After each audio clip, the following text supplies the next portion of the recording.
on the topic the role of AI in advancing DEI, leveraging technology for inclusive practices and equitable outcomes. Please join me in welcoming the moderator, Ms. Rashmi Mansharamani, CHRO Wave Group Chairman. Rashmi is a postgraduate in human resource from XLRI Jamshedpur with over 25 plus years of experience in diverse international and domestic organizations. She is a certified master assessment expert, executive coach, change management expert, a certified business storyteller, and posh practitioner. She was awarded with one of the most influential HR readers in the India by World HRD Congress in 2016, the Indira HR Super Achiever October in 2021, and the She-Volution. Championing Women to Transform the Planet Award by PSAI in February 2024, Rashmi has been appointed as the chairman CIIWP. Women in Business is a focus on strengthening the business ventures of women entrepreneurs in Western Uttar Pradesh. Rashmi interacts with the government agencies and concerned authorities to put forward the concerns related to women entrepreneurs that help augment ease of doing business. Rashmi is currently working as CHRO at the Wave Group. The Wave Group is a diversified industrial conglomerate with businesses that include real estate, manufacturing, wellness, and education. She has worked with major corporate houses like ITC, United Breweries, Thapar Group, and international organizations like ICRC, CAF International. Please put your hands together for our panelists as well. Ms. Pallavi Poddar, CHRO Fenesta Window. Mr. Kunal Shinde, GM OD Consulting PWD Inclusion Expert and Facilitator Marching Sheep. Lopamudra Banerjee, Deputy Director HR Southeast Asia and Head HR Carrier Media India. Viekas Khokha, CHRO Sharda Motors Industry. Jitender Panihar, CHRO Officer Fitelo. Can we have a huge round of applause for all the panel members? Good afternoon. Is this working? Can you hear me? Yes. Okay. So the position is like this. We're waiting for one panelist to come. We'll start interacting. I think we'll begin the program and the session, and then we'll see how it goes. So we're at the fag end of all the sessions. You all are not looking very energetic. So please try and give us some energy, pass it on to us, and at least try to listen to us. Yeah? Yeah?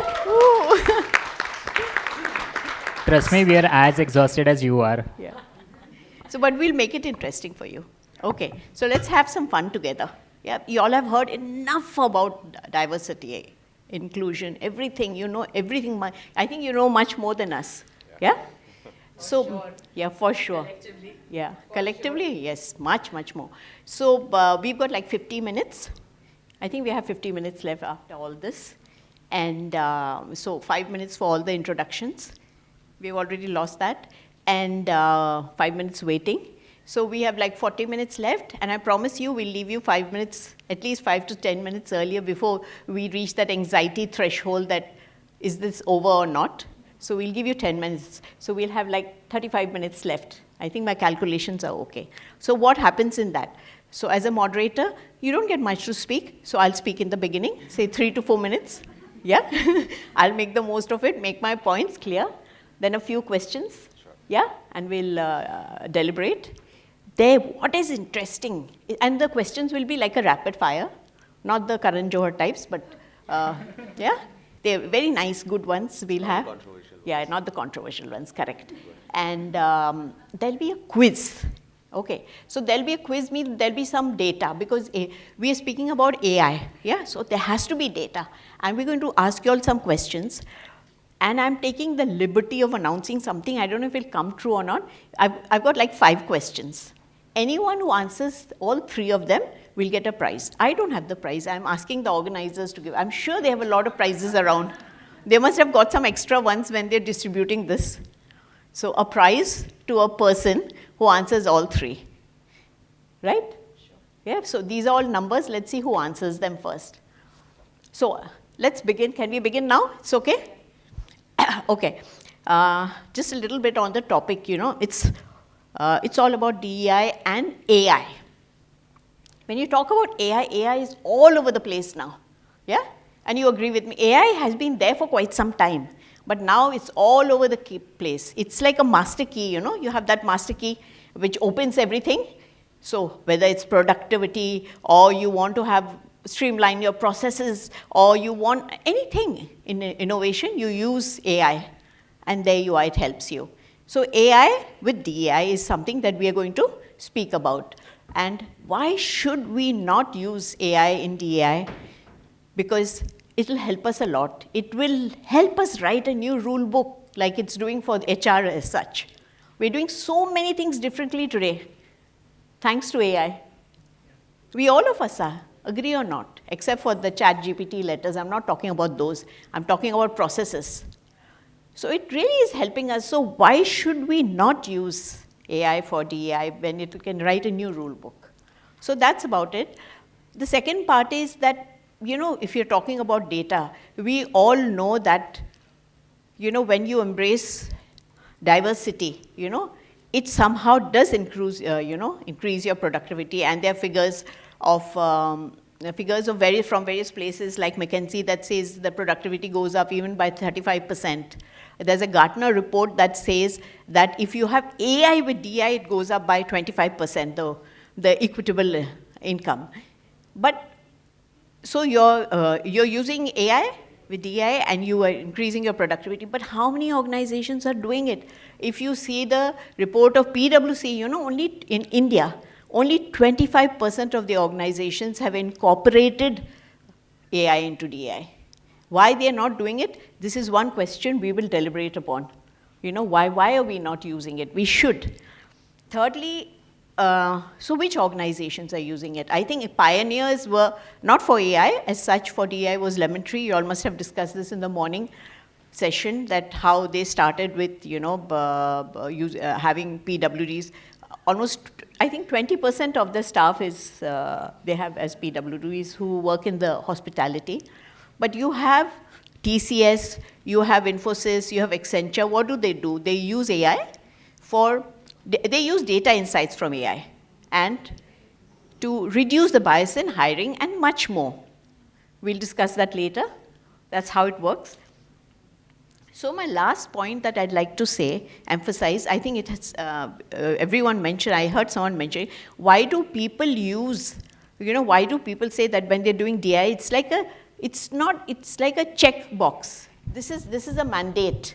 I need to do it. It's not a part of the policy or system. It's that I have to do this. It's a compliance. It's just a check. It becomes like a compulsion. Why is it not ingrained in the policies? Why is it an obligation? Why is it not an opportunity? This is the question. Why do we not ingrain? Why do we not use AI? And, you know, let's use that. Let's use AI and ingrain, you know, DI into a part of our system, so that it becomes a part of our living the way we do, and not as an obligation. So this is the question that I'd like to put across, and I think I've had my say on this, and now I'll start with my round of questions. So I'll start with Pallavi first. So this is what I was discussing, and Pallavi, I'd like to ask you, how do you in your organization or any other organization, how do they align, the AI with the DI strategy? You know, they run parallelly, they should be together. How do you, and can you give some examples how it has enhanced, you know, how it has benefited? So, good evening, everyone.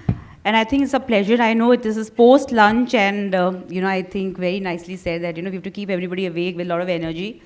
But to this question on AI and DNI, I think it's an interesting thing. See, AI is also new, and DNI is also fairly new. I mean, not that new, but fairly new.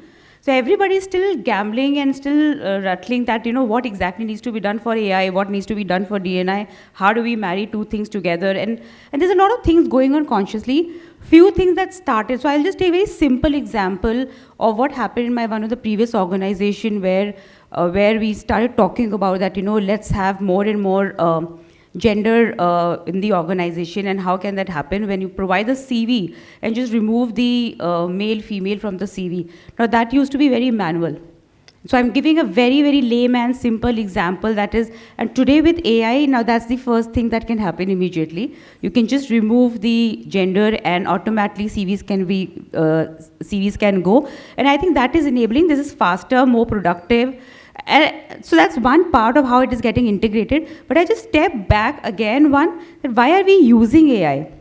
We're using AI is for efficiency, for speed, for better decision, to get better data, to get better insights. Now, if I just translate all that in what is required, I think that's what we're doing it. And in DNI, I think that insights we are getting it. So recently, we were looking to hire a few people from, and again, diversity is just not gender or just not PWD or anything. I mean, diversity can be areas also, it could be different religion also, whatever. We realized that, through AI, using AI, I was able to actually get those data all across, just feed in, put some of the numbers or some of the information around that I'm looking for someone who's ex-army professionals. I mean, that's also diversity because I'm looking for those kind of people also. Or someone who's from rural India and who's just struggling to get a job because they were working for government, or they were studying for government. So how do I get it? I mean, just flow of information because of AI is so fast, and I think that is helping us to get it integrated and be more efficient, and we're actually leveraging that.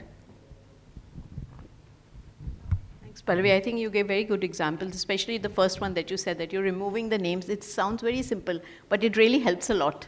Yeah? Once you have that, at least the gender bias goes away, and definitely it helps in efficiency, speed, and all those examples were wonderful. Kunal, would you like to answer that question too? Same, you want me to repeat it, or it's fine?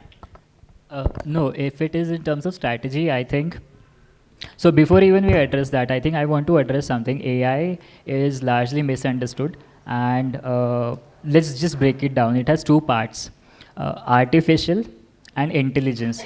Now, artificial, and I'll tell you why I need to discuss this, because unless we understand what AI is at ground level, we will not understand where to implement this, how to use it, what are the challenges, and everything else that we're going to discuss further. So let me just address this first. So artificial, why? Because it is engineered, it has some rules, it has some programs, it has codes, which are designed by a coder. There are engineers for it.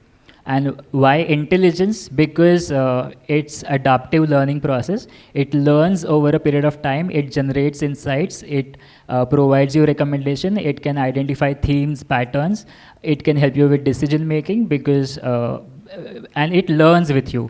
So these are the two different parts of artificial and intelligence. Now, if these are the two things, the challenge that it happens to begin with is, we assume that this is a plug and play system, but it is not.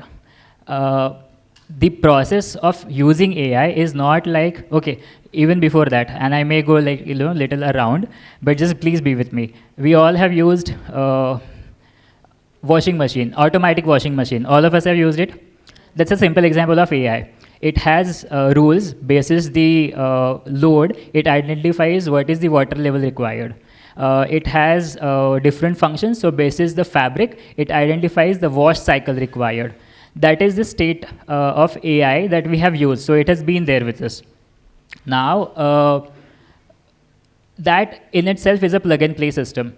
But the challenge that happens is the system that we're using in diversity or even in HR system is not a plug and play system.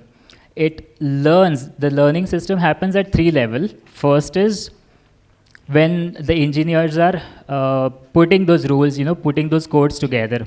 That's the first level of learning that it happens. Second is when it is, so that's a design part of it, when it is fed with the data. Second level is the testing part, when there are testers who are assessing whether it is giving you the output that is required or that is desired or not. And the third level of learning that happens for that intelligence to be developed is at the user level. When we are actually using it, we see it's a iterative process, it's an adaptive process. We discover that, okay, this function works, but it is not really giving me the insights that it needs to. So I reiterate the process. I provide some new info to it. So that's how it works. Now, if this has been understood, okay, let me give you another example on this. Washing machine does not remove stains of the collars. Okay, now this is a problem statement in an AI. How does it relate to? Because the programming that was done was largely in a setup where collar stains were not a challenge. It was not designed for an environment which gets collar stains, and it is also not the end consumers who requires the collar stains to be removed. So now we realize this problem. What do? We either do some pre-work to remove the stain of the collar, or do some post work to address that issue, and after the washing we maybe do something about it. The challenge here is that when this AI was being designed, they did not consider, the scientists did not consider who is the end user and who is the beneficiary of this program. Does that make sense? I hope it makes sense. It made sense to me, so I thought, okay, this will make sense to people also. Now, when we are using this in a HR system, including our strategy for every organization will be different, and it will depend upon what is the business you are into, what is the outcome you are looking at, what are the primary objectives, who is the target focus of the strategy. There, when you use this plug and play system, then the challenge happens. Okay. Coming back to the question, why? Repeat that question for me, please. Some examples. Right. You explained the strategy, and I think you explained AI very well, which we didn't actually expect, but it's good. I love the definition. I had to understand it before I could speak about it, and this is how I have understood it, through an iterative process. Yeah. So yeah, and how you broke up artificial and then intelligence. Yeah. Thank you for. But the question that we were asking, and which she has also explained, also the part is that, do you have some examples how AI that has been integrated with DI has benefited the organization? Or sure. Not with the strategy, but in the terms of DEI, I would say, if that's okay. Yeah. Let's say AI is trained by people who have been. It is trained by people who are, the data that is used is inherently biased. So the challenge that happened, okay, I'm going all around. Let me just pass the mic on. Please, somebody else could address this. So I think one of the ways in which it helps is customization, because we get data and those insights from the data can be used. So we can have custom-made training programs, for example. So right now, what we do is we put a bunch of people either in a room, make them go through training, or we put them on the LMS platform and say, okay, we've uploaded a program, now run with it. But if you use some data insights, then that program can be customized, and not all 20 people you've selected need to go through that. So that's how you align with the strategy, that who are the people who need to go through a certain intervention in order to meet or facilitate the organization objectives. So we can also use AI to look at performance metrics. So I think there are different ways in which the organization strategy can get aligned, to using AI for DEI. Yeah. Thank you for explaining that. And Jitender, I'll pass this on to you. But I'll ask a question now, one of those short quiz questions. Pooja spoke about, Pallavi spoke about the, unconscious bias while hiring. So I have some figures in front of me. What is the reduction rate in unconscious bias during interviews conducted using AI systems? So I'll explain that when you're using an AI system, then you remove the names, they become anonymous, and there are a lot of things you can do. So if you use all that and you don't use that, what is the percentage? How do you gain it? Is it 20%, 35%, 50, or 70%? I'll repeat the question. What is the reduction rate in unconscious bias during interviews conducted using AI systems? 35%. Yes. It's 20%.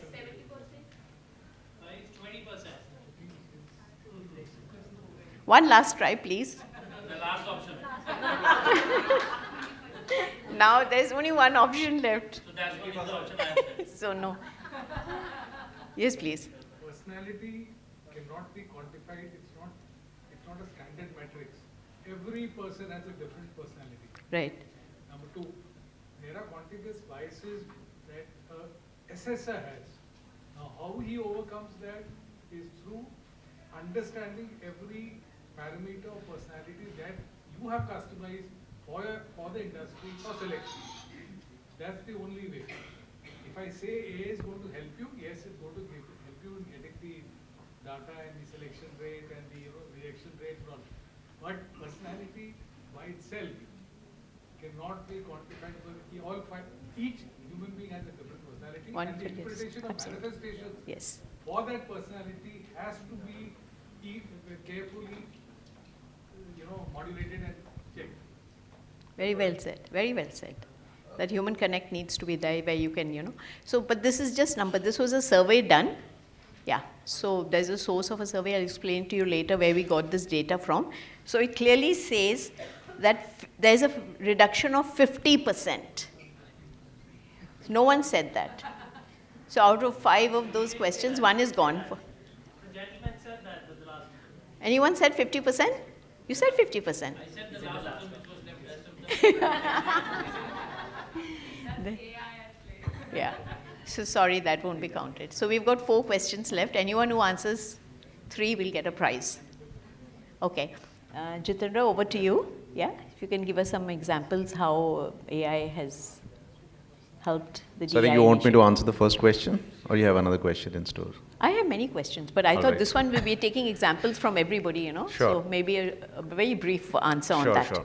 So I'll take an example, that we've been working on in my organization. So just to give you some context, it's a 80% plus remote first organization, where people are spread across 25 plus cities, speaking about 20 regional languages in India. So that's the sort of context, right?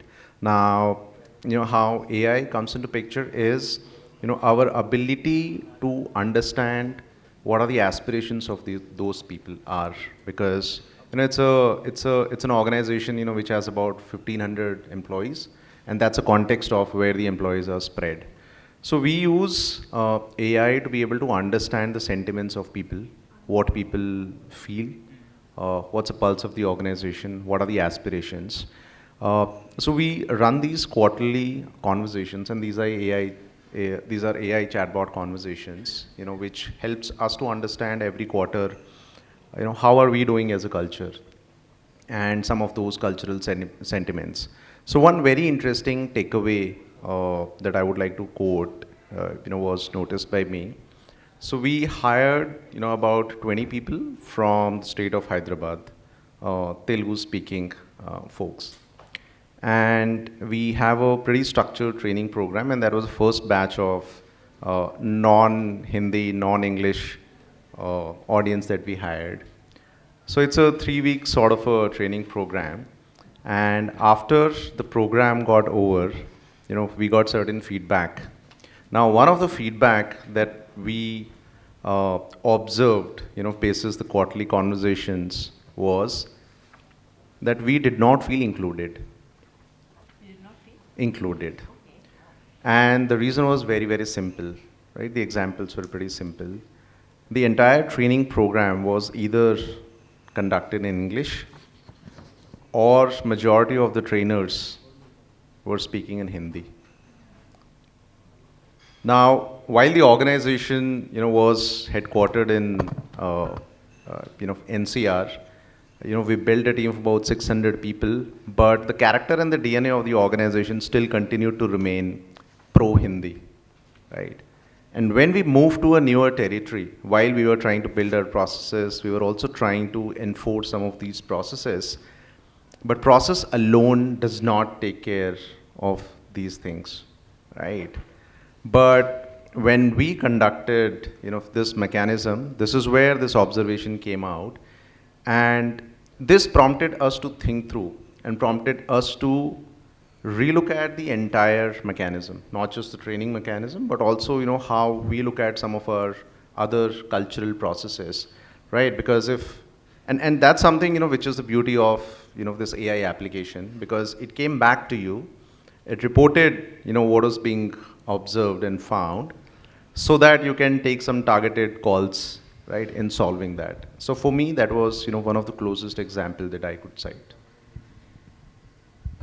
think that was a wonderful example, you know, when you have a training program all set and go, and then you have people saying that, you know, maybe the content was wonderful, but they didn't feel included. Yeah. And thanks to AI, you got to know about it, and I'm sure you all made attempts to, you know. So that's AI for you. Let's look at the positive parts of AI at least now, at least for DI. So, Lopa, I would ask you this question, is that how is your organization leveraging AI to enhance accessibility for PWDs or in any other organization you know? So in our organization, we now have a couple of people working who are visually impaired. So two things we had to do. One was to ensure that you know, there was the right AI software that was available, non-visual desktop access that was available, so that you know, these employees who were working on large volumes of data did not have to face any kind of problem. The other thing was that, you know, in the location in which they are placed, we had to also make sure that in the staircases, etc., you know, we had to do some special reworking so that for them to go up and down with the sticks, they were able to feel and sense their way around. And also, you know, that prompted us in those locations to also think of ramps, which we did not have earlier. Good example. Yeah, Kunal, if you can give some examples. Thank you. Well, PWD is an area of my interest, so I can definitely not speak about it. So I think when we speak about use of AI in PWD inclusion or accessibility for that matter, I want to first clarify that accessibility is for everyone. When you make space or infrastructure or learning process materials accessible to people with disabilities, it automatically becomes accessible to everyone. So let's start with the first step when we are getting people, you know, in the process, when there are new people coming in. We have all these HR processes, policies which are there. We give them to read when they are new in the organization. And all of these are filled with HR jargons and acronyms of an organization that are very contextual to that organization.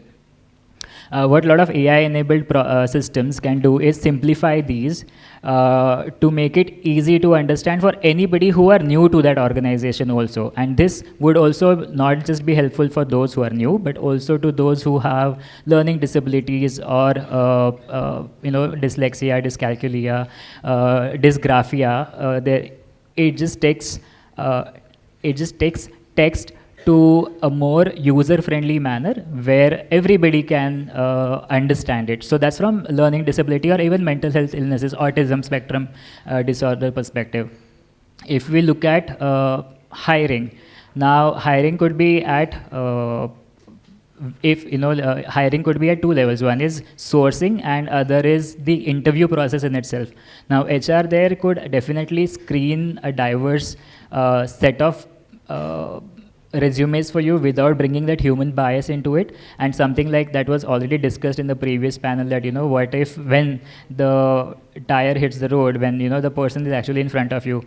That is where AI can also help you train yourself to become unbiased. In Marching Shape, we also have a partner with another agency where during training programs, we include AI in the role play. Now, I'll give you an example. What happens is AI, as I said before, it does not have intelligence on its own.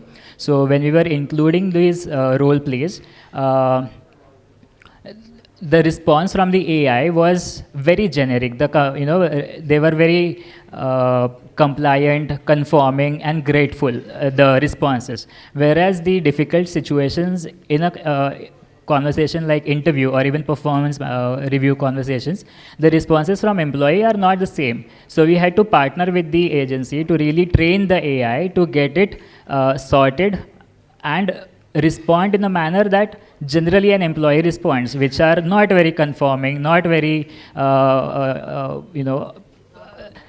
all black and white. They will, if you suggest a solution, they will not just accept it and be grateful about it. They'll respond, no, this would not work for me because I have these challenges at home and whatnot. They'll come up with their own hesitations and issues. So we had to give personality to the AI system so that it can train you better.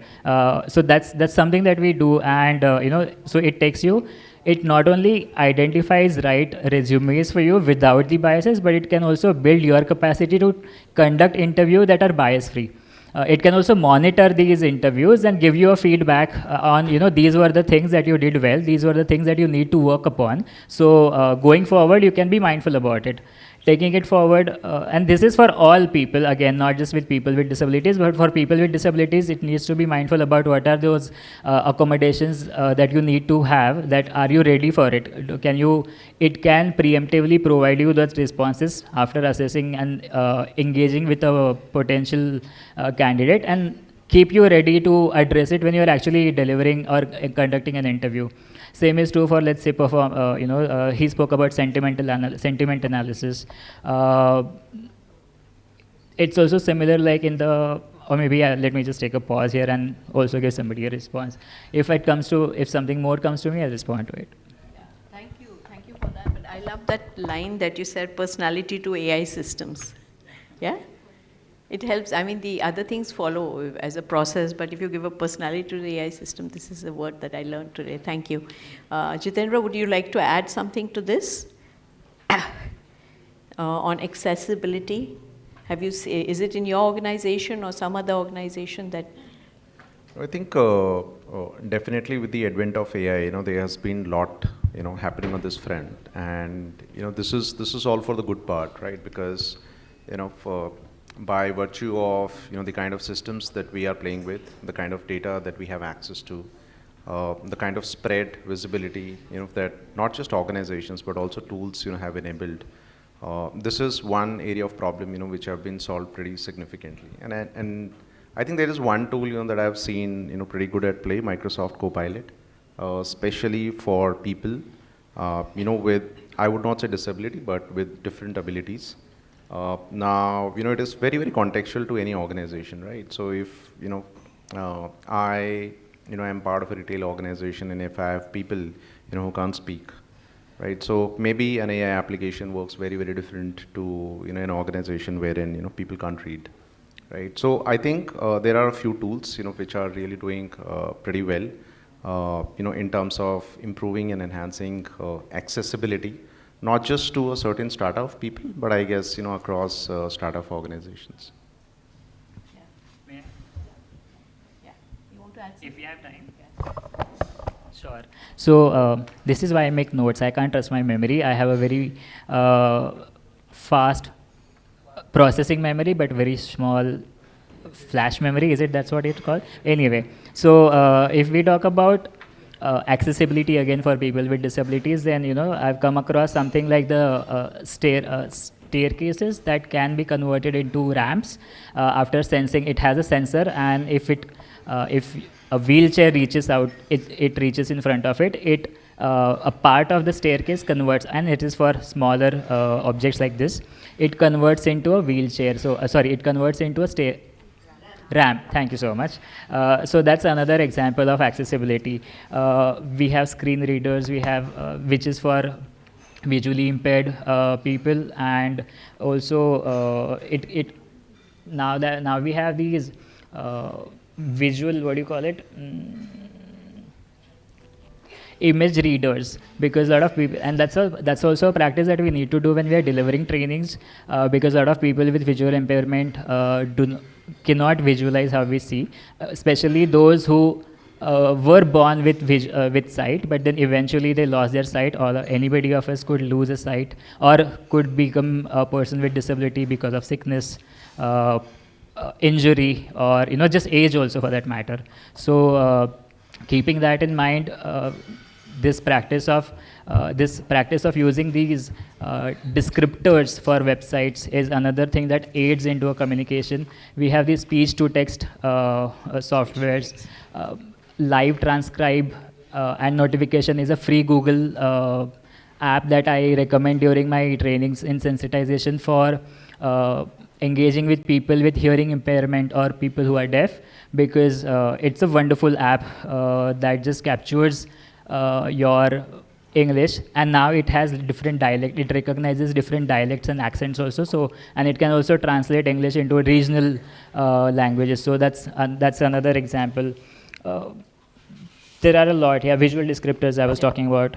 Mm, So maybe we can have Yeah. Sure. Pallavi, if you have some examples, or should we move on? I think you've given so many examples right now. So I don't think so they're examples, but yeah, I mean, when it comes to, from an accessibility point of view, see, at Fenesta, as of now, we're not using any AI in for PWD part of it, but yeah, what we're using is an example that he has already given in terms of AI-based interviews and stuff like that. Now, that is not help only for hiring, but also for accessibility of candidates across the country, because they're not able to come easily or whatever. So that is something definitely we're using it. And for training, especially, and with dialects. So it's not only in English, you can just convert into any languages. So we've got staff that is completely rural. I mean, as just spoken by Jitender, could be in any part of the country with Telugu speaking or a Tamil speaking. How do I train them completely on our windows? So, because of my AI and every persona can be built in, so we've already started implementing something like that, persona of that person is there, the dialect is there, the language is there, the kind of customer is there, and basis that, how people can practice and then try and improve. But I'll just hang on looking at the time also. Thank you, yeah. Can I ask my next quiz question? Everyone's so silent. Yes or no? Yes. So, as of 2024, this year, what percentage of organizations worldwide I'm saying, have integrated AI to monitor and advance their DEI objectives? I'll give you 4 options, and this time I'll take only the first answer or second answer, because we have only 4 ones. Someone says is the last one, then I'm caught badly. So I'm reading out the question again. As of this year, what percentage of organizations worldwide have integrated AI to monitor and advance their DEI objectives? 20%, 35%, 50%, 65%. Somebody said 35. So many of them now. Now we have the organizers will have a problem with the votes. We have a banana at the table. Yeah? The center table. Okay. You keep a count on that. Yeah? So, but now I'm going to ask you another question. This is a little similar to this. As of 2024, what percentage of Indian enterprises have actively deployed AI solutions to support their DEI initiatives? The first one was global. This one is for India. Yeah, I'm giving you the options for India. 15%, 25%, 40%, and 55%. 25. Who said 40?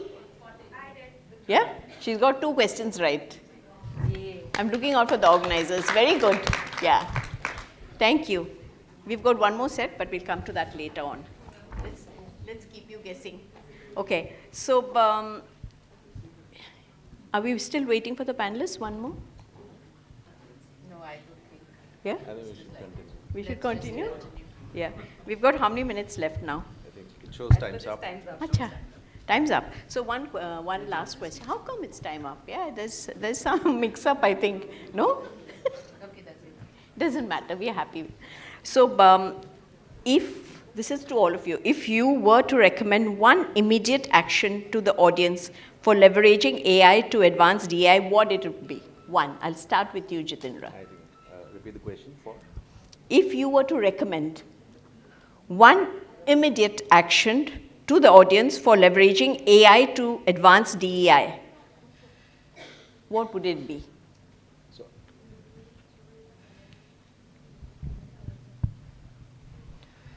So I think I have 2 actions. One is, be it AI or non-AI or anything, right? We have to kind of, keep our mindset very open and very flexible. And this is applicable, for technology, non-technology, because I think technology will come a little later. But I think if I'm open enough, in terms of my mindset to put in place practices which can really shift DEI, I think that's where it is. Second, in terms of technicalities, I would say, it is very important to understand, listen, hear, and change things once you have the data and the insights. So I would still go with my first example that, put in place a practice. It could be an AI-based practice or still could be a, AI-based practice wherein, if you go back to your employees, understand their aspirations and come back and then tweak your DEI strategy and initiatives accordingly. Wonderful. It's all about mindset, as you mean, the first one. Wonderfully. See, I'll also have two here. One is, I think I did mention in my first example, it's about the unconscious biasness. So if I can have my AI built in with some of the unconscious biasnesses already plugged in there, and probably, what all things are there and what roles I'm looking at, or whatever I'm hiring or training, I think that can really help me in terms of giving, at least removing my unconscious biasness and giving me a true picture and basis that I can take some decisions. Secondly, I think I would just target here completely on the multi-generational diversity, because probably as AI we need to really kind of understand, and I think something linked to what Jitender mentioned about the aspiration part of it, because with humongous area, there are different aspirations here, so I think that can really help us understand, remove our bias, and understand looking at the aspirations, and then do a better search in case of hiring, better development in case of training, or better growth opportunities, whatever we can talk about. So, very well said. Mainly removing the biases, unconditional, whatever it is. It really helps. Lopa, what about you? So I think I'm going to take a step back before going into AI to say that first we need to work on the mindset of all the key stakeholders in the organization. I don't think DEI is either just the CHROs or the CEO's responsibility. Absolutely. It has to be something that's led by the senior team, and it requires a lot of intensive shift in mindset. Having said that, if we have to use AI, I think the focus subsequently would be on how to enable multi-generations working together, because there seems to be a lot of generational rift,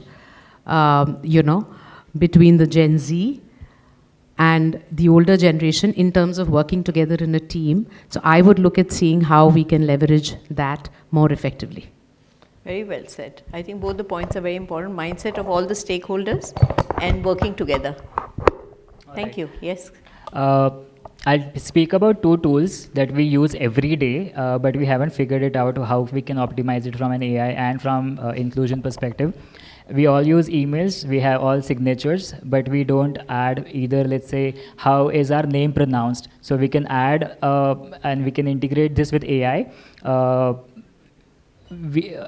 There are a lot of websites, you can Google it out, which can give you an extension of how your name is pronounced, on which you can put as a symbol or like a hyperlink in your email signature next to your name. That's one way to demonstrate allyship towards visually impaired people, or even to demonstrate your allyship, you adding your pronoun next to your name, but also not just stopping there, but adding, hyperlinking it with why do we need this, as a resource, what is this pronoun and why do we need this, or even in addition to that, going further from capability building point of view, that's where my area of interest always is, adding tools under your email signature. We all use Suvichar, or we all use those prints of saying don't print this email, think about ecosystem, etc., etc. We can also add a hyperlink of maybe another capability AI tool which is helpful to this in your email signature. So that's one. Second is we all use Zoom and Teams a lot, but how many of us have really figured out or explored or just played around the accessibility tools within it?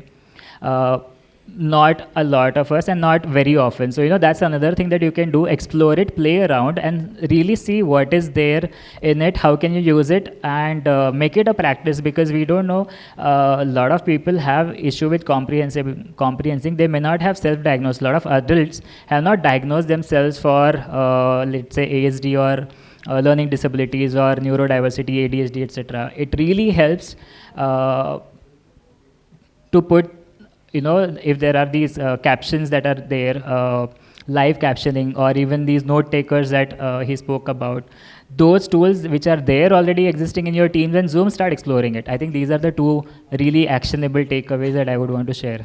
Thanks, Kunal. I think these were unique ones. The hyperlink and about the Zoom was wonderful. I think before we conclude, we have time for 2 more questions. Yes or no? One? insights also from them. I know. Yeah. They would also know something.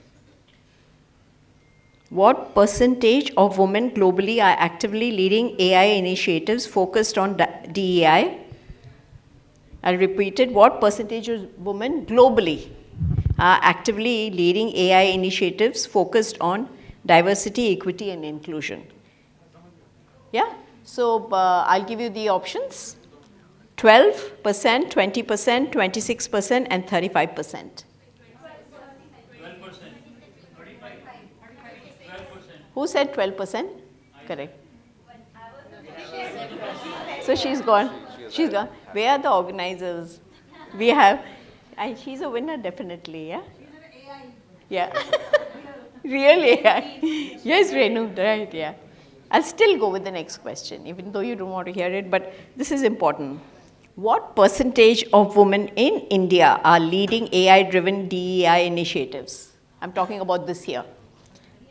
What percentage of women in India are leading the AI-driven DEI initiatives? 5, 8, 15, or 20? 8. 8. Who said 8? I said 8. This time you was first. So we have 3 and 2. So the organizers to decide. I think you all have to give a, let's clap for them. Yeah.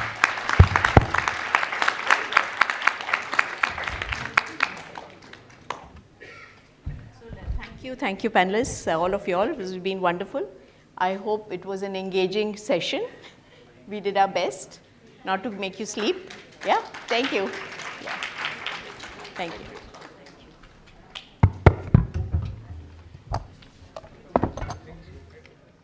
I would request all to please stay back on the stage. And to do the felicitation, I would call Linika Khattar, Director of Diversity, Inclusion and Belonging, Chartered NASSCOM.